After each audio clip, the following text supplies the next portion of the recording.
우리가 지난주에 말씀을 나눈 것이 이 바울이 감옥에 갇혔을 때 빌립보 교인들이 너무나 걱정이 되는 것이죠. 근심이 됐던 것입니다. 왜냐하면 그 당시 기독교를 로마 제국이 아주 극심하게 박해하고 있을 때이기 때문에 사도 바울이 사형을 당할 수도 있기 때문이죠. 그런데 바울은 조금도 염려하지 않고 조금도 두려워하지 말라. 그러면서 뭐라 그랬습니까? 내가 지금 감옥에 들어왔기 때문에 오히려 복음 전파에 진전이 되었다. 그래서 나는 지금 기뻐하고 기뻐한다. 아니, 어떻게 감옥에 들어간 사람이 감옥 밖에 있는 사람들 보고 기뻐해라라고 할 수가 있겠습니까? 바울의 삶의 목적은 내 몸에서 그리스도만 존귀하게 되는 것이었고, 나를 통해서 예수 그리스도가 전파되는 것이기 때문에 차라리 나는 빨리 육신을 떠나서 그리스도와 함께 사는 것이 훨씬 더 유익이다라고 말을 하고 있습니다. 자, 그런데 바울은 지금 언제 사형당할지 모르지만은 그런 일에 전혀 나는 신경을 쓰지 않는다. 근데 내가 만약에 죽지 않고 살게 된다면은 그 목적은 하나다. 우리 성도들이 복음을 전가하여 그들의 영적 전부에 유익이 있기 때문에, 그래서 하나님이 나를 석방시키셔서 내가 너희들과 함께 있게 될 것을 확신한다. 이것이 지난주의 말씀이었습니다. 그런데 오늘 말씀은 뭐냐면은 바울만 내 몸에서 그리스도에게 존귀하게 되는 삶을 사는 것이 내가 살아야 할 삶만이 아니라 여러분도 그렇게 살아야 한다라는 것을 지금 강조하고 있습니다. 뭐라고요? 내 몸에서 존귀하게 되는 것, 살든지 죽든지, 그것은 사도 바울의 삶의 목표만이 아니라 우리 모두가 살아가야 할 목표다. 왜냐? 그것이 하나님이 우리를 창조하시고 구원하신 목적이고,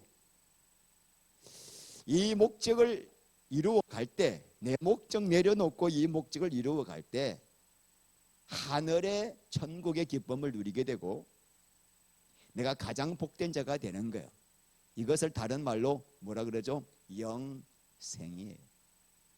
내 안에 오신 예수님과 교통을 하면서 그분이 내 안에 전부가 되어가는 삶이 영생이라는 겁니다.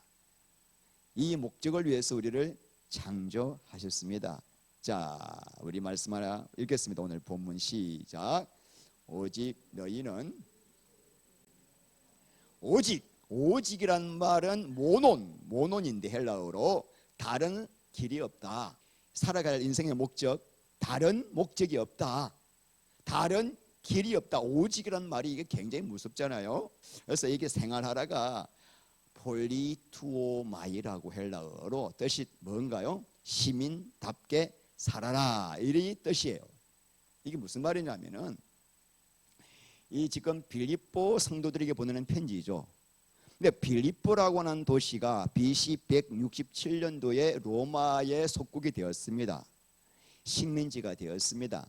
근데 이 빌립보라는 도시가 야만인이 살던 도시였습니다.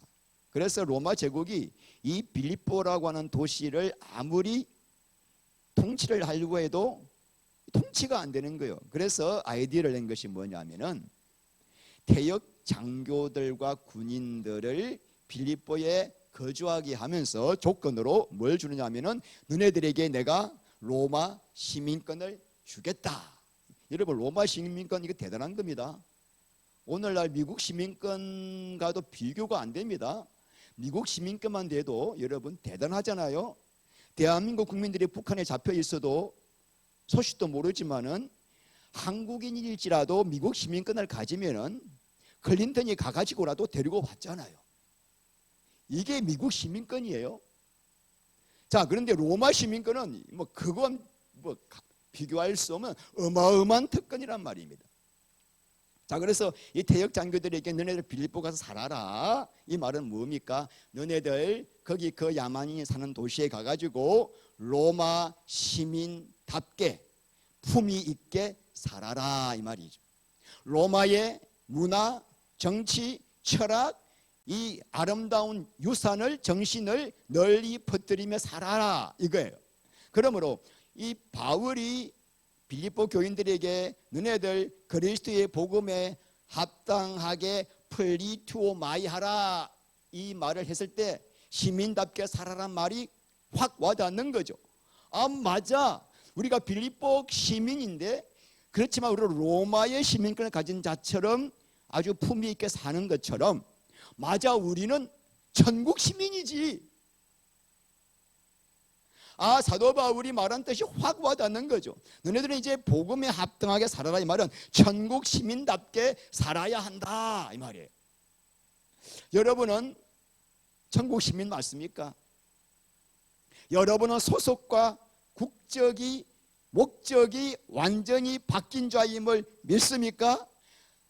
고린도전서 12장 3절 말씀에 누구든지 성령으로 말미암은 장군은 그리스도를 주라 시인할 수 없다 했습니다. 내가 예수님이 주님이라고 이렇게 고백이 된다는 말은 성령의 역사란 말입니다. 그러므로 여러분은 지금 다 예수를 믿는 분들이에요. 이 자리에 앉아 계신 거는. 그렇다면 분명히 알아야 할 것은 내가 예수를 믿는다는 말은 내가 이제 소속과 국적과 가치관이 완전히 바뀐 사람이다라는 것을 아셔야 되는 거예요. 이거 모르면은 깡통 신자라는 거예요. 예. 명목상의 신자예요. 썬데이 크리스찬. 진짜 비참한 거예요. 예수 믿어도. 예수를 믿어 나는 완전히 바뀌었다. 그래서 우리가 골로새서 1장 13, 14절 읽겠습니다. 그가 우리를 흑암의 근세에서 건져내사 그의 사랑의 아들의 나라로 옮기셨으니 그 아들 안에서 우리가 속량 곧 죄사함을 얻었도다. 여러분이 지금 어디에서 어디로 옮기셨다고요? 흑암의 건세. 흑암의 건세는 어떤 곳이죠? 내 영광을 위해 사는 나라예요. 여러분, 내 영광을 위해 사는 순간 그 사람의 주인이 누구죠? 사탄이에요. 사탄의 종이 됩니다. 그 사람들이 마지막에 어디 가죠? 지옥이에요. 하나님은 우리를 흑암의 건세에서 사랑의 아들의 나라로 옮기셨다는 겁니다. 그렇다면 사랑의 아들 나라로 옮긴 자의 인생의 목표는 뭐죠? 그리스도만 존귀하게 하는, 이게 목적이에요. 이 목적으로 사는 사람에게 예수님이 왕이 되셔서 그 사람을 통치하고 그 사람에게 함께하면서 하늘의 신령한 복으로 채워주시는 거예요. 그 사람이 마지막 가는 곳이 어디예요? 천국을 누리게 되는 곳입니다. 자, 그러므로 여러분은 이미 흑암의 건세에 내 목적 위에 살다가 사랑의 아들의 나라로 이민 오신 분들입니다. 아세요? 이민을 오셨습니다. 그래서 우리는 거류민이 이 땅에 잠깐 있다가 떠나는 나그네요. 나그네. 우리의 소속은 예수 그리스도 천국이기 때문이죠. 여러분, 그 이스라엘 백성들이 홍해를 건넜습니다. 여러분들도 홍해를 건넌 사람들이에요. 자, 이스라엘 백성들이 홍해를 건널 때 홍해가 건너기 전에 홍해가 갈라지고 그리고 어떻게 됐어요? 다시 물이 합쳐졌습니다. 자, 물이 합쳐졌다는 말은 무슨 말이죠? 다시는 돌아갈 수 없다 이거예요. 여러분, 옛날이 그립죠? 아, 그런 분 계시나? 죄송하지만 다시는 돌아갈 수 없어요. 돌아가면 빠져 죽는다 이 말이에요. 이걸 우리에게 그림으로 보여주고 있는 거예요. 다시는 내가 내 육신의 생각으로 살면은 저주요, 사탄의 종이다, 확실히 알아라. 이걸 우리에게 신약으로는 이 감이 안 잡히니까 구약의 사건을 통해서 우리에게 보여준 겁니다. 홍해 걷는 게 뭐냐? 우리는 홍해 걷는 자인데, 자, 홍해를 걷는 것이 뭔가를 고린도전서 10장 2절에 이렇게 말하고 있습니다. 시작. 모세에게 속하여 다 구름과 바다에서 세례를 받으며, 홍해 바다를 물속으로 지나온 것은 마치 신약 성도들이 물속에 푹 들어갔다가 올라오는 것과 같은 상징이다 이거예요. 구약 성도들은 홍해 바다를 걷는 것은 신약 성도들에게는 뭘 예표한다? 세례를 예표한다는 거죠. 여러분 세례 받으셨습니까? 장로교에서는 머리에 막 물을 몇 방울 떨어뜨리고 침례교나 순복음에서는 물속에 푹 잠그는 거예요. 성경에서는 뎁타조라고 해가지고 성경책에 넣으면은 물속에 푹 잠그는 것이 본래 세례의 침례의 의미입니다. 그러면은 침례를 왜 받습니까? 자, 로마서 6장 3절 시작. 무릇 그리스도와 예수와 합하여 세례를 받은 우리는 그의 죽으심과 합하여 세례를 받은 줄을 알지 못하느냐. 자, 예수의 죽음에 연합하는 것이 세례다. 내 목적, 내 영광 위에 살던 나는 예수와 함께 죽었습니다. 이제는 나의 왕은 예수 그리스도요, 내 인생에 사는 목적은 예수님을 사랑하며 그분과 연합하여 그분만 내 몸에서 존귀하게 되기를 나는 원합니다라는 신앙의 고백이 뭐예요? 그게 세례받았다는 말이에요. 그렇게 세례를 받은 자에게 로마서 6장 4절 말씀에 그리스도와 함께 다시 부활의 생명으로 살게 된다는 거죠. 그러니까 여러분, 홍해를 걷는 사람 맞습니까? 그러면 반드시 여러분은 죽은 자의 사람이, 그럼 반드시 여러분 안에 새 생명으로, 성령으로 역사하셔서 새 생명이 여러분 안에 계신 거예요, 있는 거예요. 자, 그래서 우리 디도서 우리 2장 14절 아주 제가 좋아하는 말씀입니다. 시작. 그가 우리를 대신하여 자신을 주시면 모든 불법에서 우리를 속량하시고 우리를 깨끗하게 하사 선한 일을 열심히 하는 자기 백성이 되게 하려 하심이라. 우리 예수님이 기가 막힌 십자가에서 자기를 내어주신 그 엄청난 희생의 사랑을 하신 이유가 있다.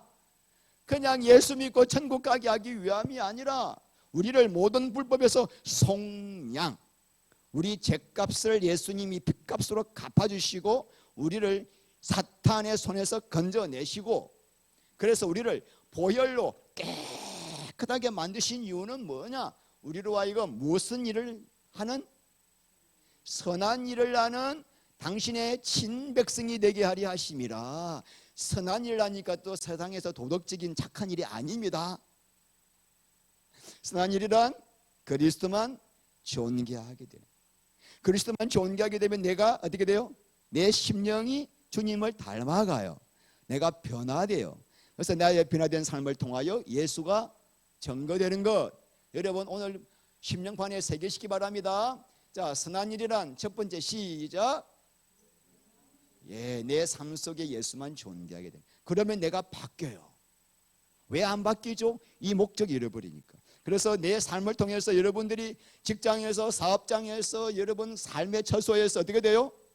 여러분의 삶을 통하여 영향력이 나오는 거예요. 와, 저분이 갑자기 왜 저렇게 바뀌었지? 예수의 향기가 나오네.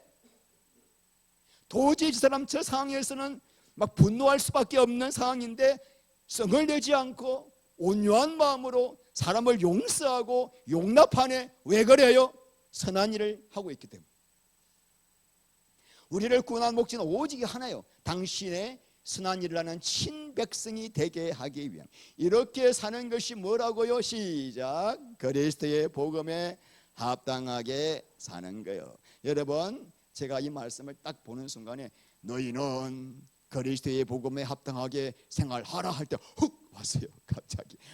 아이고, 어떻게 살지? 왜냐하면은 네가 여러분에게 하라 말라 말을 하지 않잖아요. 그죠? 왜 율법적이라고 하는데 사도 바울이 율법을 써버린 거예요.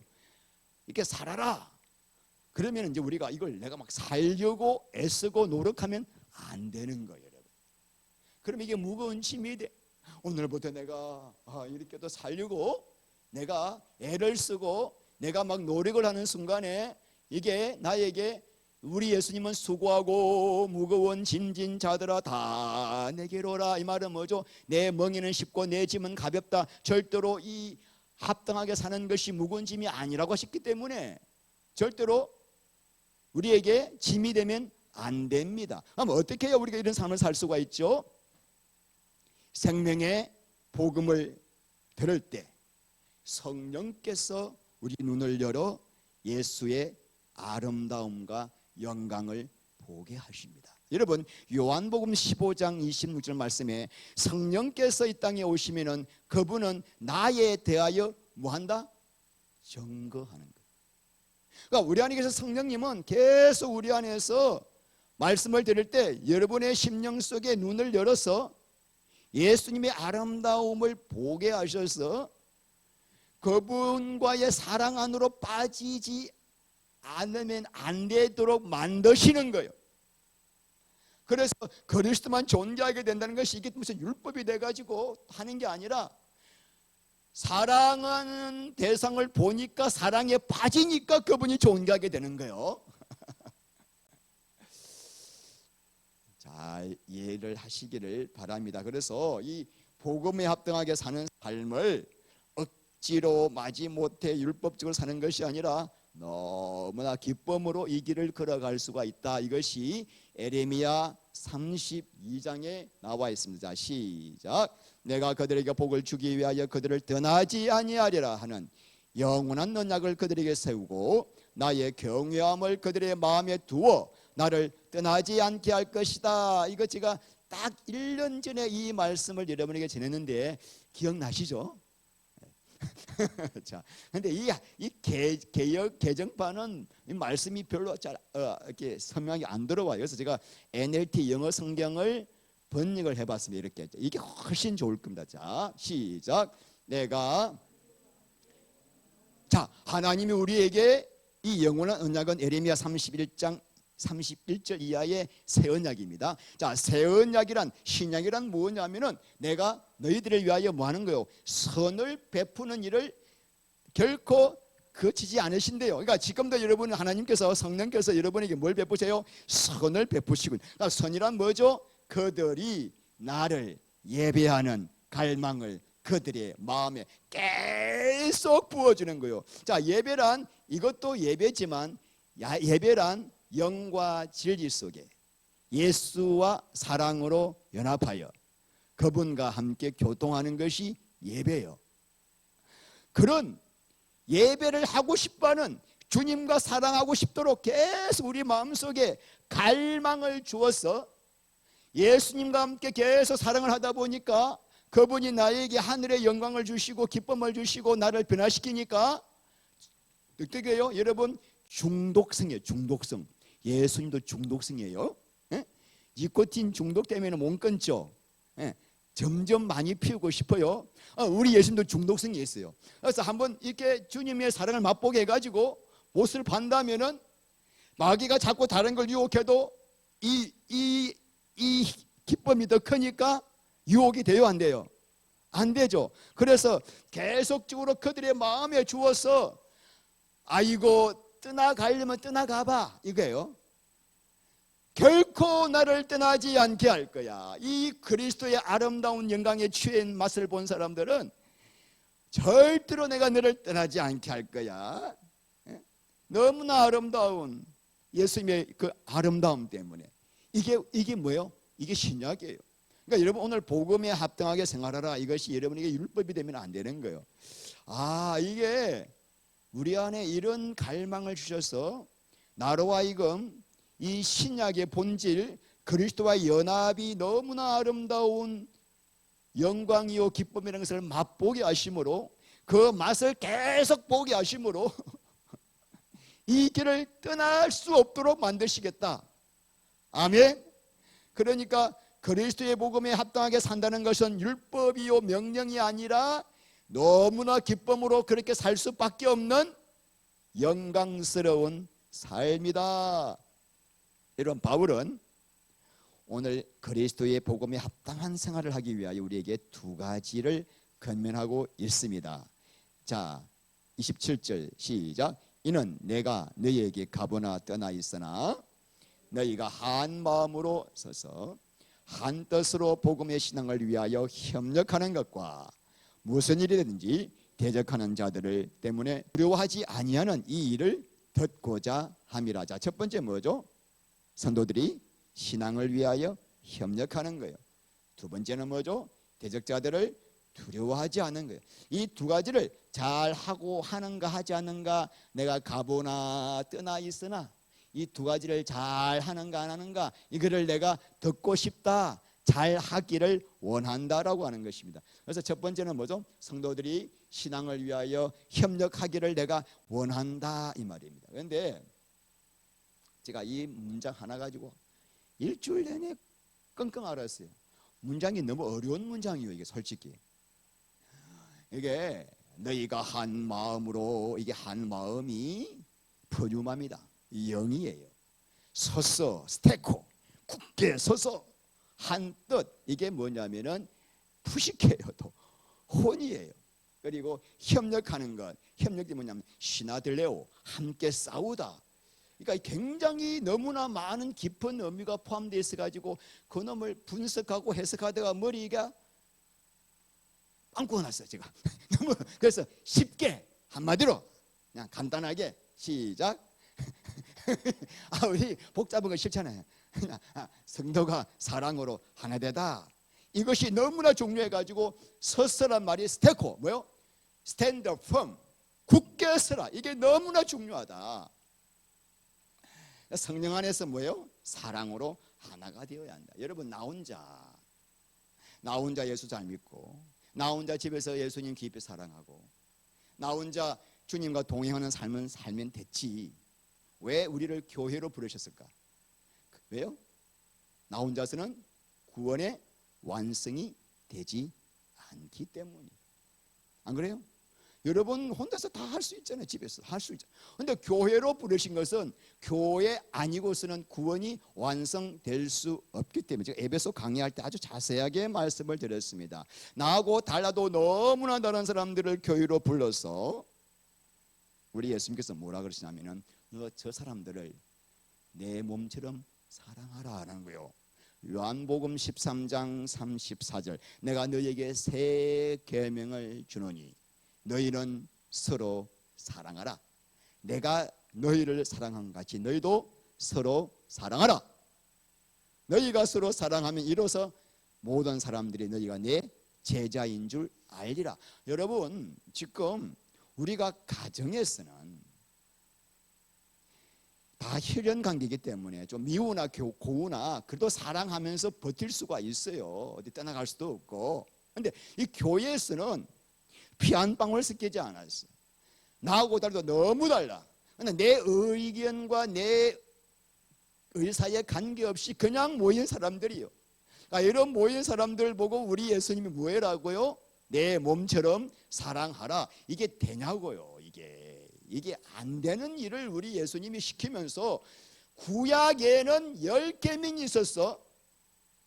신약에는 3계명, 요한복음 13장 34절 하나밖에 줄 거 없어. 그러니까 이거 되면 돼. 이거 안 되면 안 되는 거야. 이것을 어디서 해라? 교회 와서 해봐라. 우리 주님의 지구한 명령이죠. 근데 여러분, 이 피 한 방울 섞이지 않은 사람들을 딱 바라보는 순간 우리 안에서 뭐가 나오죠? 판단 정죄가 나오는 거죠. 우리 인간은요, 선악과 먹었기 때문에 딱 보는 순간부터 머리에서 돌아가요. 판단과 정죄가 확 돌아가요. 그래서 그 사람을 아예 그냥 어떻게 해요? 내가 그렇게 그냥 분류시켜 버려요. 우리 예수님은 너가 그 사람이 너야. 너 몸이야. 너 지체야 라고 하는데 우리는 이 선악과를 먹어가지고, 그래서 우리 구원의 완성이란 예수를 믿고 우리가 안에 성령이 오셨지만은 이것이 되는 순간까지 훈련받는 곳이 교회 아니면은 없기 때문에 교회로 부르신 거예요. 저나 여러분이 이게 안 된다고, 이게 됩니까? 안 되는 이야기야. 이게 불가능한 이야기. 불가능한 일을 하라는 거예요. 어떻게? 교회 안에서. 교회 안에서는 되는 방법이 있다는 거예요. 교회를 부르신 거죠. 여러분, 우리가 사실 판단이 나오는 것은 선악과에 그 먹은 우리 안에 그 뿌리 깊은 재성 때문이기도 하지만은 예수를 믿고 내 안에 성령이 계심에도 불구하고 판단 정죄의 미움이 끝나지 않는 것은 우리 안에 예수님과 교통이 끊어져 있기 때문이에요. 그분으로부터의 그 연합 가운데 주시는 만족과 기쁨이 내 안에 안식이 없으니까 내 마음이 안 편한 거예요. 안 편한. 부간에도 그래요. 내가 마음이 안 편하면은 갑자기 저 입에서 잔소리가 나와요. 이야, 기가 막혀요. 이거 여러분 우리가 빨리 분별하셔야 돼요. 지금 사람을 볼 때 그냥 이쁘고 용납이 되고 받아들이는가? 내가 가지고 있는 나의 기준 가지고 그 사람을 고치려고 하고 판단이 나오는가? 우리 안에 다 이런 것들이 있는 거죠. 제가 처음에 목회할 때 제가 아는 성경 구절을 가지고 성도들을 얼마나 설교로 폈는지 몰라요. 꽃으로도 때리지 말라. 아프다. 말씀으로 때리니까 얼마나 아프겠습니까? 여러분, 왜 하나님 말씀을 나에게 적용하지 않고 나는 그 말씀을 지식으로 다 공부해 놓고 그 말씀을 성도들에게 선포했을까? 이유는 하나입니다. 내 마음이 안 편하기 때문이에요. 내 마음이 주님 안에서 안식과 평강을 못 누리기 때문이에요. 생명 안으로 못 들어갔기 때문이에요. 성도들은 계속 율법을 먹는 거예요. 율법을 다 먹고 나니까 어떻게 되죠? 그 율법 가지고 나를 치기 시작하죠. 서로 이제 교회 안에서 이제 서로 판단 정죄를 하면서 교회가 쑥대밭이 되어가는 과정이라고 하는 것입니다. 그런데 주님께서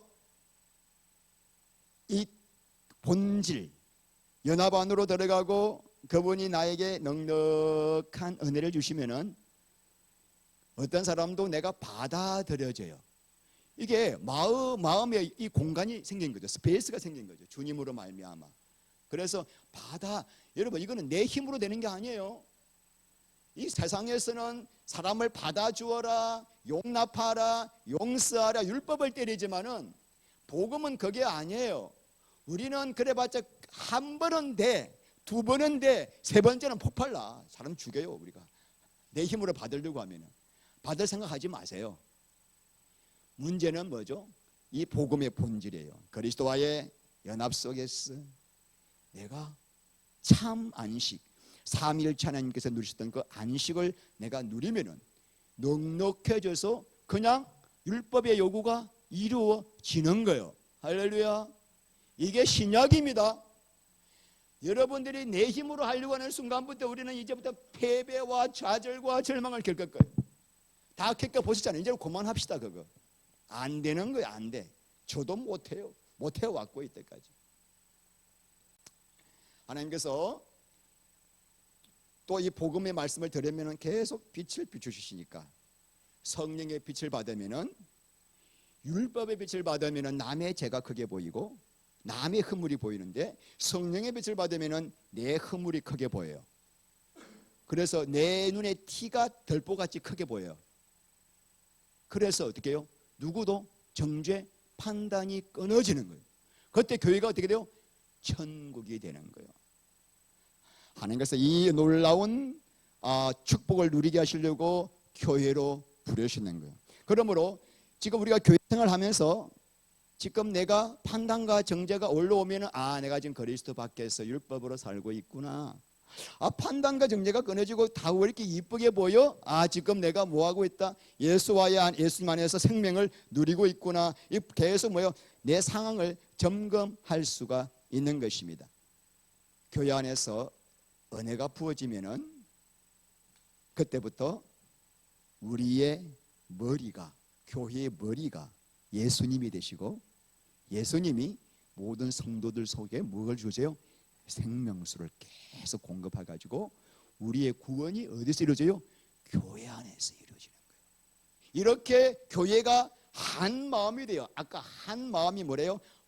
푸뉴마요. 한 영, 성령 안에서 한 영이 되어 사는 것이 너무나 중요하기 때문에 에베소서 4장 3절 말씀에 평안에 매는 줄로 성령이 하나 되게 하신 것을 힘써 지키라. 그러니까 여러분 이미 우리는 예수 믿을 때 성령 안에서 우리가 이미 하나가 됐어.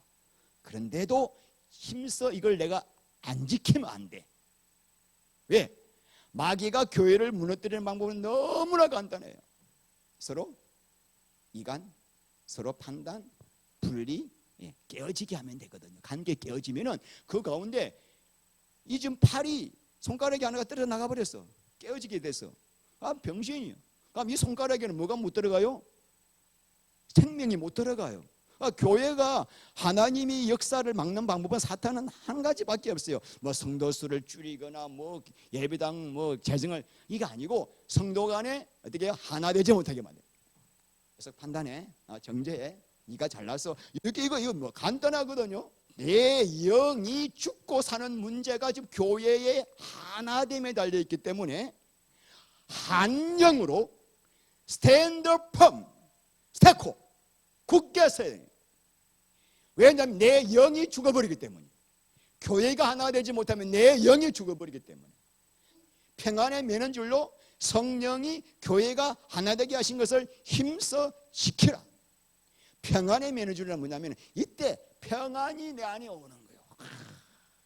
내가 지금 마음이 안 평안하다, 교회가 하나가 안 된 거예요. 이게 여러분 영적인 걸 빨리 파악하셔야 됩니다. 교회가 얼마나 중요한가. 자, 두 번째 뭐예요? 대적자들을 두려워하지 말라. 대적자들이 누군가는 빌립보서 3장에 나와요.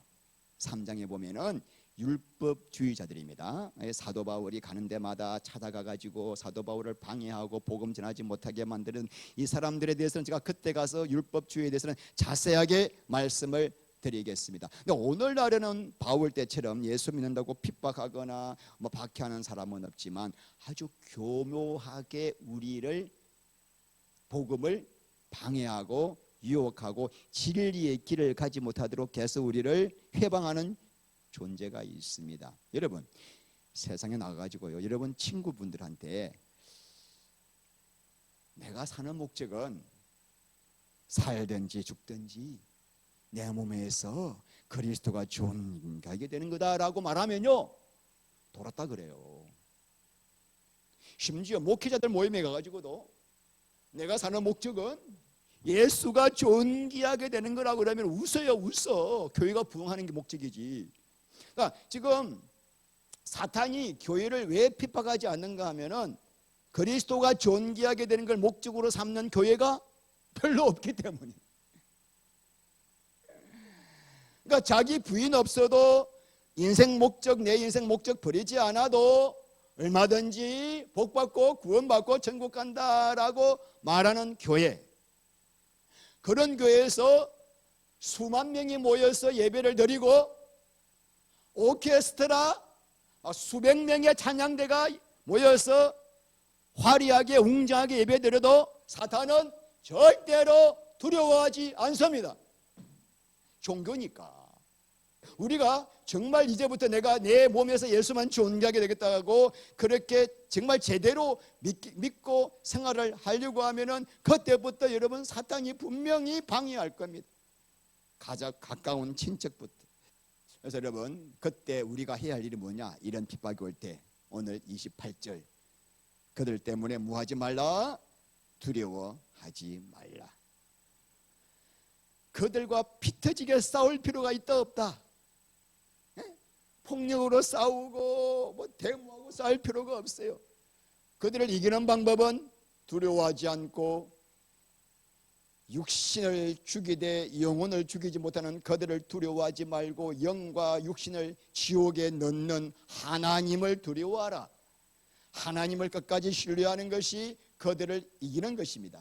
28절에 보면은 이것이 그들에게는 멸망의 증거요 너희에게는 뭐다? 구원의 증거니 이는 하나님께로부터. 내가 우리 마음속에 두려움이 사라지는 순간 그들은 멸망했고 나는 확실히 구원받았다는 증거가 그것이 된다고 하는 것입니다.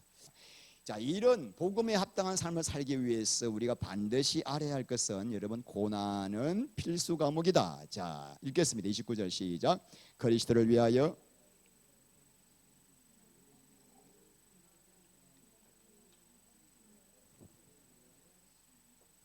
자, 하나님께서 우리에게 여러분 은혜를 주십니다. 읽겠습니다. 여러분 은혜를 왜 주시죠? 자, 두 가지 이유 때문에 은혜 주십니다. 첫 번째 뭐죠? 예수를 믿는 거. 여러분 예수님을 믿으신 것이 여러분의 힘인가요? 에베소 2장 8절 너희가 그 은혜를 인하여 믿음으로 말미암아 구원을 받았으니 이것이 너희에게서 난 것이 아니요 하나님의 뭐다? 선물. 그러니까 믿는 것도 하나님이 믿게 하셔서 믿은 거예요. 자, 그래서 은혜를 주신 것은 첫 번째 예수를 믿게 하기 위해서고, 또 두 번째 주신, 왜 은혜 주시는가? 예수를 위하여 뭘 받기 위해서? 와, 누구를 위한 고난? 예수를 위한 고난. 여러분, 고난에 두 가지가 있습니다. 첫 번째는 내 죄 때문에 짓는 고난이에요. 이것도 굉장히 유익합니다. 내가 내 마음대로 살 때 하나님이 징계해 주시면 그것 때문에 내가 정신이 번쩍 들어가지고 회개하고 돌아가기 때문에 내게 고난당한 것이 내게 유익이라. 내가 이로 인하여 주의 율례를 배우게 되었나이다. 고난에 유익이 있죠. 죄 때문에 받는 고난도 유익이 있는데, 오늘 이 말은 이상한 고난이에요. 누구를 위한 고난? 예수를 위한 고난도 있다는 것입니다. 자, 아까 제가 말씀드린 거예요. 내가 진짜 이제 제대로 살려고 하면은, 믿음 가지고 하면은 그때부터 뭐가 있다? 핍박이 온다. 디모데후서 3장 12절 말씀에 무릇 그리스도 안에서 경건하게 살고자 하는 자는 뭘 받는다? 핍박을 받는다요. 반드시 받습니다. 그래서 여러분, 이 핍박을 받는 이 고난은 아무나 받는 게 아니에요. 진짜 그리스도인만 받는 거예요. 왔다리 갔다리, 주일만 왔다리 갔다리가 평 나가서 세상에서 세상대로 사는 사람들은 이런 고난을 줄 수가 없어요. 그 사람은 계속 죄 때문에 오는 고난만 받는 거지만 계속 터지고. 근데 이제 진짜 내가 내 몸에서 예수만 존귀하게 되기를 원한다라고 오늘 말씀을 받고 나가는 순간부터 이제부터 영광스러운 고난이 오는데, 그 고난을 받을 수 있도록 뭘 주신다? 은혜를 주시기 때문에 넉넉히 이기는 고난이요. 이 고난은 뭐다? 아무나 받을 수 없는, 진짜 그리스도인만 받을 수 있는 특권 중에 특권이기 때문에 이 말씀을 세 번 이렇게 했습니다. 시작. 여러분이 그를 위해서 고난을 받는 것도 그리스도를 위해서 여러분이 받는 특권이기 때문입니다. 진짜 그래서 여러분, 이 놀라운 베드로 전서 4장 12절부터 읽겠습니다. 사랑하는 자들아, 너희를 연단하려고 오는 불시험을 이상한 일 당하는 것 같이 일상히 여기지 말고 오히려 너희가 그리스도의 고난에 참여하는 것으로 즐거워하라. 이는 그의 영광을 나타내실 때에 너희로 즐거워하고 기뻐하게 하려 함이라. 너희가 그리스도 이름으로 치욕을 당하면 복 있는 자로다. 영광의 영 곧 하나님의 영이 너희 위에 계심이라. 여러분, 기독교 2000년 역사 가운데 수많은 사람들의 순교의 피를 흘렸습니다. 그런데 여러분, 우리가 만약에 죽음 앞에 서면은 떨리겠죠, 두렵겠죠. 그런데 하나님께서 이 순교의 순간에 뭘 주세요? 은혜를 주시는 거예요. 영광의 영, 성령님이 우리 머리 위에 기름을 부어 주셔가지고, 내 평소에 육신의 신용지로 간다면은 벌벌벌벌 떨어서 기절할 건데, 그 죽음의 순간에 하늘 영광을 보게 하시고 내 마음의 담대함과 은혜를 주셔서 넉넉히 순교를 할 수 있게 하시는 거예요. 그래서 스데반이 죽을 때 어떻게 해요? 하늘 문이 열리고 예수님이 서서 계신 것을 보았잖아요. 예? 제가 2주 전에 일본의 순교 역사를 말씀드렸습니다. 특별히 1597년도 토요토미 히데요시가 가톨릭 교인들을 핍박했잖아요. 그때 26명이 오사카와 교토에서 1000km 넘는 거리를 맨발로 그 추운 겨울날 깃불이 잘린 상태로 걸어왔습니다. 26명을 지금 나가사키 26인 기념비라고 하는 이게 있어요. 기념탑도 있고, 이분들이 26명이 끌려와 가지고 나가사키 언덕에서 십자가 처형을 당했습니다. 그런데 이 26인 중에 3명이 어린아이입니다. 12살, 13살, 14살이에요. 원래 이 3명 아이들이 수도원에서 이 사환으로 일하던 아이인데, 이제 이 사람들을 데리러 온 순사가 너네 애들은 빠지라, 너네들은 처형 대상이 아니야 뺐는데도 이 아이들이 굳이 따라가겠다는 거예요. 나도 처형 받고 싶어 따라가겠다는 거예요. 그래서 이제 나가사키 언덕에서 한 명 한 명 십자가에 매달아 창으로 찔러 죽이는데, 12살짜리 루도비코 이바라키가, 이 아이가 내가 매달릴 십자가는 어디 있나요? 내 십자가는 어디 있나요? 하면서 지 십자가를 막 달려가더래요. 그리고는 매달려가지고 상태에서도 예수님을 막 찬양하더랍니다. 이 꼬마가. 솔직히 이 꼬마가 무슨 순교의 의미를 알겠습니까마는 저는 한 달 내내 그때 그 말씀을 드린 다음에 이 사건이 내 십자가, 내가 매달린 십자가는 어디 있는가요? 이 말이 저 가슴팍에 확 와닿아 버렸어요. 오늘날 다 노 크로스, 그죠? 노 십자가, 노 고난, 축복 예스, 평안 예스, 부자 예스.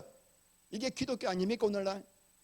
어떻게든 십자가는 좀 피해서 요리조리 피해가지고 내 일신 안락하게 살다가 천국 가고 싶은 것이 오늘날 기독교 아닙니까? 근데 이 아이는 어떻게 내 십자가는 어디 있어요? 하고 막 달려갔다는 그 말에 제가 막 너무나 감동이 오는 거죠. 여러분 이제 말씀을 읽겠는데 우리가 순교당할 그런 고난은 없을지 모릅니다 앞으로. 그런데 반드시 받아야 할 고난이 하나 있습니다. 그게 뭘까요? 교회를 위한 고난입니다. 자, 이 보면은 이 조그만 오른쪽에 애가 키가 작았죠. 얘가 그 아이라고 합니다. 자, 우리 골로새서 1장 24절 읽겠습니다. 나는 이제 너희를 위하여 받는 괴로움을 기뻐하고 그리스도의 남은 고난을 그의 몸된 교회를 위하여 육체에 채우느라. 여러분 예수님은 우리 고난을 우리의 구원을 위하여 당신께서 받을 고난을 다 받으셨죠. 이제 우리의 구원을 위해서 받으실 고난은 없죠. 그런데 예수님께서 그리스도의 고난을 내가 너에게 남겨놓았단다. 사도 바울이 그리스도께서 우리에게 남겨놓은 고난이 있는데 그 고난은 교회를 위하여 사도 바울이 내 육체에 채우겠다라고 하는 고난이 우리에게 있는 거죠. 여러분 교회는 그리스도의 핏값으로 세우신 그리스도의 몸이죠. 맞습니까? 저도 목사가 돼서 교회도 개척하고 이렇게 살았지만 정말 교회가 뭔지 참 무지했습니다. 근데 에베소서를 하면서 계속 교회가 점점점 분명해지는 거 있죠. 예수님이 십자가에서 죽으시고 이 땅에 남긴 건 하나밖에 없어요. 이 반석 위에 교회를 세우리라. 교회 하나 세우고 가셨어요. 우리는 그냥 교회가 뭐 이런 건물이고 뭐 이런 뭐 이 정도 생각하는데 교회는 그분의 몸이래요. 왜? 아까 말씀드렸죠. 교회에서만 구원이 완성되고 교회를 통해서만 예수가 증거되기 때문이죠. 왜? 당신의 몸이라니까. 예수님은 안 보여요. 근데 예수님의 몸이 이 땅에 있어요. 그 몸이 뭐예요? 교회니까. 그러니까 예수님이 교회를 얼마나 사랑하실지 이해가시나요? 당신의 몸이니까. 근데 이 교회가 저절로 세워지는 것이 아니라 사도 바울처럼 교회를 위하여 받는 고난이 있다는 거죠. 교회를 위하여 교회가 세워지기 위해서는 목사와 성도가 받아야 할 치러야 할 눈물과 땀과 고난과 희생이 있다는 것입니다. 그것을 바울은 그리스도의 남은 고난이라고 표현한 것입니다. 여러분 예수님을 사랑하신가요? 그리스도를 사랑하신가요? 그러면은 그리스도를 사랑하신다면은 그리스도의 몸인 교회를 사랑하지 않을 수가 없습니다. 나 그리스도는 사랑하는데 몸은 안 좋아해. 나 집사람 머리는 좋아하는데 몸은 안 좋아해. 이거 말이 됩니까? 그다음에 그리스도의 몸을 사랑한다면은 그분의 지체를 사랑하지 않을 수가 있나요? 우리가 무슨 로봇인가요? 막 분리돼 가지고. 자, 그러므로 참 성도는 그리스도의 몸인 교회를 위하여 그리스도의 남은 고난을 내 육체에 채우는 것을 기쁨으로 생각할 수밖에 없습니다. 이때까지 너무나 많은 교회에서 성도들을 그냥 교회라고 하는 조직을 유지하기 위해서 부려먹고 막 이렇게 해가지고 성도들이 그냥 교회 섬긴다 그러면 막 머리에 지부터 나요. 지부터. 율법으로 그렇게 하니까. 근데 눈이 열려가지고 교회라고 하는 것이 그리스도의 몸이요. 그 몸에 붙어있는 지체들이 예수님의 지체라는 것을 알고 난 순간부터 이제는 그러면 내가 교회를 위하여, 몸된 교회를 위하여 고난을 내 육체에 채우는 것이 무슨 억지로 무슨 여성회장이 되어가지고 무슨 전도실장이 되어가지고 하는 일이 아니라 내가 가장 사랑하는 그리스도의 그 몸인 교회를 위하여 내 육체에 그리스도의 고난을 채우는 것이 기쁨이 되는 거예요. 기쁨이. 할렐루야. 기쁨으로 교회를 위하여 당신의 그리스도의 남은 고난을 내 육체에 채우게 되는 것입니다. 그럼 이제 한 가지 물어보겠습니다. 그다음 여러분들이 몸된 교회를 위하여 남은 그리스도의 고난을 여러분의 육체에 채워야 할 일이 뭘까요? 뭘까? 어떤 걸까? 화장실 청소하고 이런 걸까? 그것도 필요는 하겠죠. 나중에 설거지하고 교회 청소하고 다들 그렇게 이제 생각하잖아요. 그거를 진짜 교회가 세워지기 위해서 가장 중요한 게 뭐라 그랬습니까? 교회가, 성도가 한 몸이 되는 거예요. 사랑으로 하나가 되는. 사탄이 근세가, 음부의 근세가 이길 수 없는 교회는 성도가 성령 안에서 딱 굳게 서서 사랑으로 하나 되는 거예요. 자, 그렇게 되기 위해서 내가 당해야 할 고난이 뭘까? 나 자아를 예수와 함께 죽은 자로 여기는 거예요. 이게 바로 십자가를 지는 거예요. 가장 중요한 고난은 날마다 나를 부인하는 거예요. 나를 부인하지 않은 사람이 교회를 섬기기 시작할 때 그때부터 온갖 일이 생기는 거예요. 내 의가 나오고, 네가 나보다 더 많이 했냐, 내가 더 많이 했지. 그게 사탄, 이게 인간 조직이죠. 종교 조직이죠. 그리스도의 고난을, 내가 지금 받아야 할 고난은 날마다 나를 십자가의 죽음에 넘김으로, 그래서 그리스도와 연합 안으로 들어가는, 그래서 내 안에서 사랑의 생수가 흘러나와 왜 그렇게 모든 사람이 이쁜지 사랑스러운지 그냥 연합이 되어갈 때 너는 나의 교회다 하면서 성령께서 모든 심령 속에 기름을 막 부어주세요. 기쁨의 기름을 부어주세요. 그럴 때 이제 내 십자가는 어디에 있습니까? 라고 달려갔던 그 이바라키처럼 하나님 왜 나에게 이렇게 교회를 섬기는 특권을 주십니까? 이제 이 십자가의 죽음을 넘긴 다음에 성령께서 여러분 개개인에게 주실 말씀이 있을 겁니다. 너가 육체에 채워야 할 고난은 이거다. 너는 이거다.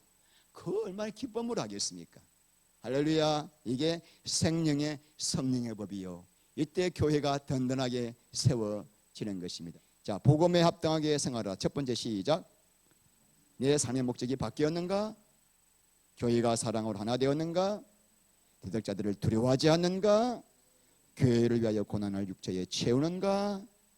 할렐루야. 이거를 가슴에 새기면서 날마다 자기의 영적인 상태를 점검하시기를 주님으로 축원드립니다. 우리 하나님 감사합니다. 하나님 아버지, 부족한 종이 말씀을 지냈사오니 성령께서 하나님께서 합당한 말씀만 남게 하시고 이 말씀이 영의 양식이 되어 심령을 변화시키며 날마다 그리스도의 사랑 안으로, 생명 안으로 들어갈 수 있는 영의 양식이 되게 하여 주셔서 하늘의 영광 신령한 복을 날마다 누리며 이 땅에서 그리스도만 존귀하게 되어 예수를 증거하는 이 복된 삶을 살 수 있도록 은혜를 더하여 주시옵소서. 예수님 이름으로 기도합니다. 아멘.